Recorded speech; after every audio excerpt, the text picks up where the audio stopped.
Good morning, students. Welcome to Suraj School Bhiwadi. Today, I, Taruna Saini, will continue the same numericals that we were discussing yesterday. That is practical problems on dissolution of partnership firm.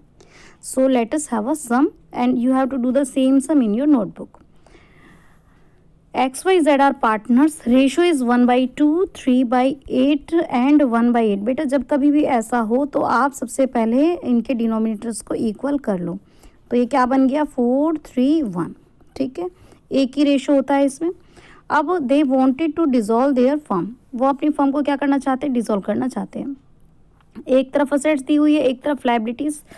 Assets की cell कितने कितने में हुई है, free hold property, machinery, debtor, stock, goodwill, ये सब दिया हुआ है. और आपको नेसेसरी अकाउंट्स बनाने हैं. तो रियलाइजेशन बनाना होता है. 4 अकाउंट बनाने होते हैं, आपको पहले भी बताया. रियलाइजेशन अकाउंट, पार्टनर का लोन अकाउंट, पार्टनर के कैपिटल अकाउंट और कैश अकाउंट. 4 अकाउंट बनाने होते हैं. रियलाइजेशन अकाउंट बनाना होता है, पार्टनर का लोन अकाउंट, पार्टनर का कैपिटल और बैंक अकाउंट बनाना होता है. ठीक है, अब देखो सबसे पहले स्टेप में हम ये सारी एसेट्स को ट्रांसफ़र करेंगे. Freehold, machinery, book debts 160 पर करेंगे. ठीक है, स्टॉक, कैश को नहीं करेंगे, लोन टू जेड को नहीं करेंगे. Freehold property, machinery, book debt, stock को ट्रांसफ़र कर दिया. ये आपका हो गया स्टेप नंबर 1. कल भी हमने किया था. स्टेप नंबर 2 में सारी लायबिलिटी को ट्रांसफ़र करेंगे. क्रेडिटर को कर दिया और प्रोविज़न फॉर डाउटफुल डेट्स. ये स्टेप नंबर 2.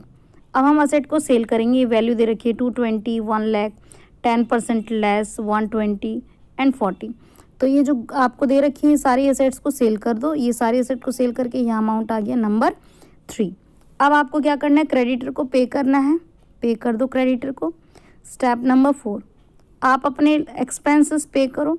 नंबर 5, इन्होंने बोला है कि रेंट भी पे करना है, रेंट भी पे कर दो. इस दोनों साइड को कंपेयर करके प्रॉफिट या लॉस को डिस्ट्रीब्यूट करेंगे. स्टेप बिल्कुल सेम है बेटा. सारे एसेट्स को ट्रांसफ़र करो. स्टेप नंबर 2 लायबिलिटीज़ को ट्रांसफ़र करो. स्टेप नंबर 3 आप अपने एसेट्स को सेल करो. स्टेप नंबर 4 लायबिलिटीज़ को पे करो. कोई एक्सपेंसेस बचे हैं तो उन्हें भी पे करो और फिर लॉस प्रॉफिट कैलकुलेट कर लो. ठीक है, अब ये आप बांट दोगे. अब यहाँ पे एक्स का लोन यहाँ पे बता रखा है कि आपने एक्स से 30,000 का लोन ले रखा है. तो यहाँ पे बैलेंस ब्रॉट डाउन किया एक्स के लोन को और यहाँ पे कर दिया. By balance brought down to cash. बस एक ही लाइन का अकाउंट बनेगा. पार्टनर कैपिटल अकाउंट बनाना. देखो बाय बैलेंस ब्रॉट डाउन कर लिए कैपिटल के बैलेंस. कोई अगर अनडिस्ट्रीब्यूटेड रिजर्व है वो बांट दो रेशो में. रियलाइजेशन का प्रॉफिट बांट दो. जेड ने आपसे लोन ले रखा था, यहाँ पे देखो ये रहा. ठीक है, तो उससे उसके अकाउंट से काट दो ये पैसे. उसके बाद में ये बैलेंस आ जाएगा. जो बैलेंस आ जाएगा उसे पे कर दोगे. अल्टीमेटली लास्ट में हमें कैश अकाउंट बनाना पड़ता है. तो ये कैश अकाउंट बिल्कुल रियल अकाउंट की तरह होता है.